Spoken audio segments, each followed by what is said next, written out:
Why should you start playing Guild Wars 2 today? If you are watching this video, you probably aren't playing Guild Wars 2 just yet, but you are probably considering to play the game. Let me tell you why you should start playing today. It's me, Kyo, and let's head into the video. First of all, there is a new expansion coming up.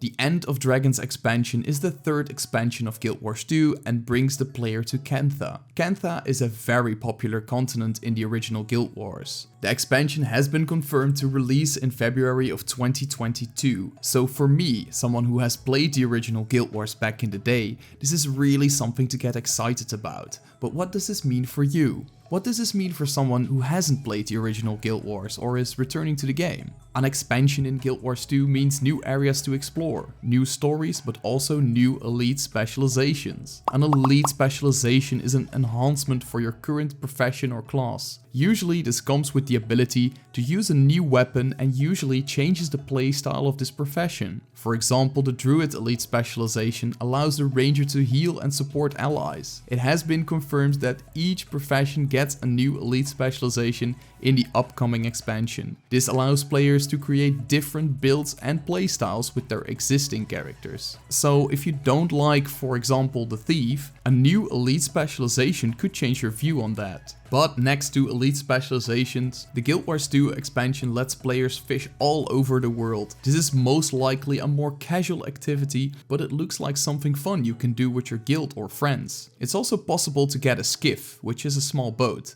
and you can use this to sail to a particular spot to fish with your friends and allies. These are all nice little features, but there is still no reason to start today. Well, most of these new features will most likely require a level 80 character. Leveling a new character from level 1 to 80 can take a new player probably a couple of days, a week, or maybe a month. This all depends on how much you can and will play. So when the End of Dragons expansion comes out and you want to play the new content right away, you should have at least one character that has the maximum level of 80. It would suck to start playing the starter zones whilst your friends are all chilling on a boat in the End of Dragons expansion. Sure, you can use a level 80 boost, but this does not teach you much about your profession and the game. I discussed this in countless videos and I decided to point it out once more. Your traits, the mechanics and the combat will most likely overwhelm you when you boost to level 80, and that does not lead to a fun experience. So you want to enjoy the new expansion to its fullest? Start leveling your character right away.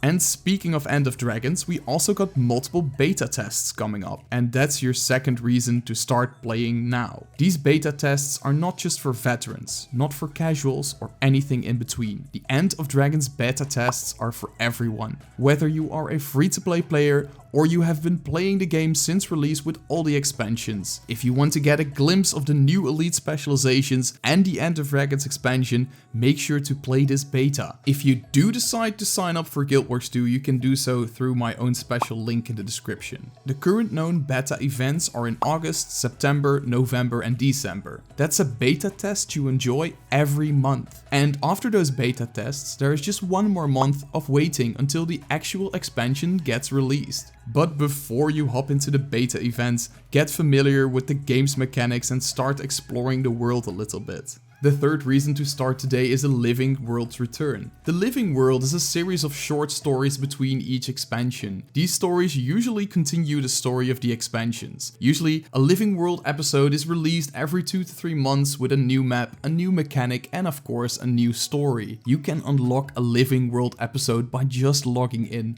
It's all automatically added to your account. However, if you do not log in on time, usually a few weeks after its original release, you won't unlock the episode. You can then unlock it for a small fee through the Guild Wars 2 gem store. But if you start playing today, you can unlock past Living World episodes for free. From now until the end of 2021, each week a new episode is unlocked. Once again, by simply logging in, you will unlock these episodes. The episodes that are currently being re-released require the Path of Fire expansion. But even if you don't have the expansion, you can still unlock the episode and you can play through it once you ever decide to pick up the expansions. The Heart of Thorns and the Path of Fire expansions are both sold in a bundle, so you get both expansions for the price of one. If you decide to pick up one of these expansions, you can use one of my special links in the video description. You know how it works. It won't cost you anything extra. Anyway, these living world episodes are great for players that want to catch up on the story, want to unlock a new weapon, or look for new ways to unlock achievements. Even legendary weapons can be unlocked by completing achievements in these living world episodes. Take for example the Aurora and the Coalescence trinkets. Even if you don't want them now, you can start them later as long as you have the corresponding episodes unlocked. Your fourth reason is the future of Guild Wars 2. Yes, you heard that correctly. Guild Wars 2 and not Guild Wars 3. Many people suggested that the End of Dragons expansion would also be the end of Guild Wars 2. However, Colin Johansson explicitly mentioned that the End of Dragons expansion would not be the end of Guild Wars 2. He also mentioned that there is much more coming to Guild Wars 2 after the expansion. Here is the clip. As a final note from me, though this expansion is named End of Dragons, I want to be abundantly clear, this is not the end of Guild Wars 2. We view End of Dragons as the next big stepping stone for this franchise, and we think the best is yet to come. There is plenty more coming after End of Dragons and Guild Wars 2. And this all sounds really promising, but to me, what's even more promising is their investment in the game's engine. Many people have argued that the game's engine is super outdated. I believe it still runs on the same engine that the original Guild Wars was running on. Also, it currently runs on DirectX 9, where normally games run on DirectX 12. My knowledge about this is not super great, I just update my drivers and roll with it. Anyway, investing in a game's infrastructure is not something you would do if you are planning on creating a new game. In a recent blog post and in the End of Dragons first look stream, the systems team announced that they are working on these improvements. This could also benefit players that used to have a poor gameplay experience in Guild Wars 2. For me, I did not have much trouble running Guild Wars 2 and I don't even have a high-end gaming PC. You can check out my settings video if you want to see what settings I use in the game. But also, the system improvement and the upgrade to DirectX 11 could mean that there is more consistent FPS in more populated areas. Where you'd normally see your FPS tank and go up again, you could now see a more consistent frame rate. But like I said, I don't really have the best knowledge of these things. Your fifth and last reason to play has little to do with the game, it has more to do with the studio. You know, when you have a job, sometimes you want to pursue other things in life. A different position or a different project to work on. This happened to some employees of ArenaNet as well. Many employees that have worked on the game since the original Guild Wars left the company.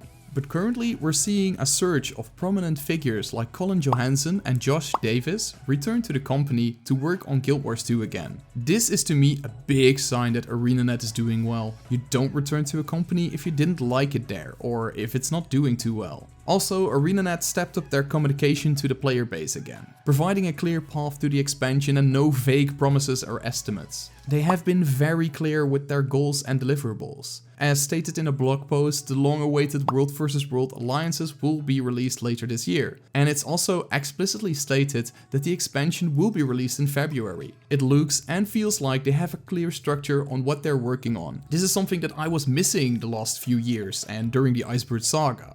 Alright, if you're still not convinced by now, maybe I can convince you in the comments section. Let me know if you still have any questions and I'll be happy to answer them. Did you like the video? Don't forget to give it a like and share it with your guildies. Thanks for watching and I'll see you guys in the next one. Peace!